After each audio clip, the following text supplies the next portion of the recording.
Et ce mauvais temps fut exact au rendez-vous pendant de longues heures pour les coureurs du Tour de France engagés dans la 10e étape entre Dax et Lourdes-Hautacam. 205 km sous la pluie, les bourrasques avec un vainqueur, l'Espagnol Ochoa, et un nouveau maillot jaune époustouflant, l'Américain Lance Armstrong, le vainqueur du Tour de l'année dernière. Côté cycliste et côté spectateur, le reportage de Christelle Bertrand et Frédéric Pasquette.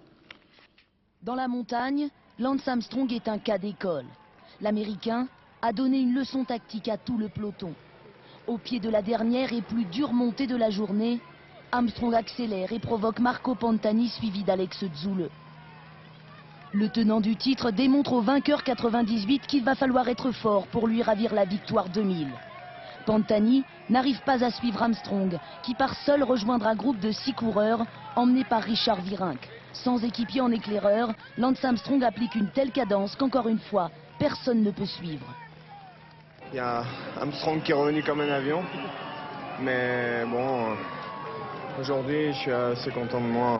D'autres doivent être beaucoup plus déçus. Ulrich, Pantani et Zülle ne se remettront peut-être pas de l'affront qu'ils viennent de subir. Sur 12 km d'ascension à 8%, classé hors catégorie, Armstrong invente le sprint en montagne.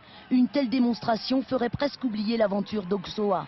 L'Espagnol, qui n'a jamais rien gagné de sa carrière, réussit un raid solitaire de 155 km.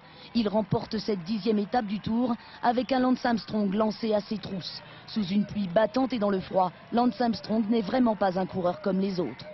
J'étais dans un bon jour. Le temps était comme je l'aime, comme un sestrière l'an passé.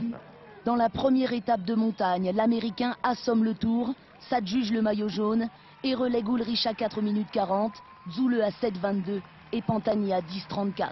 Lance Armstrong voulait prouver que même avec les meilleurs cette année, il peut encore gagner. CQFD.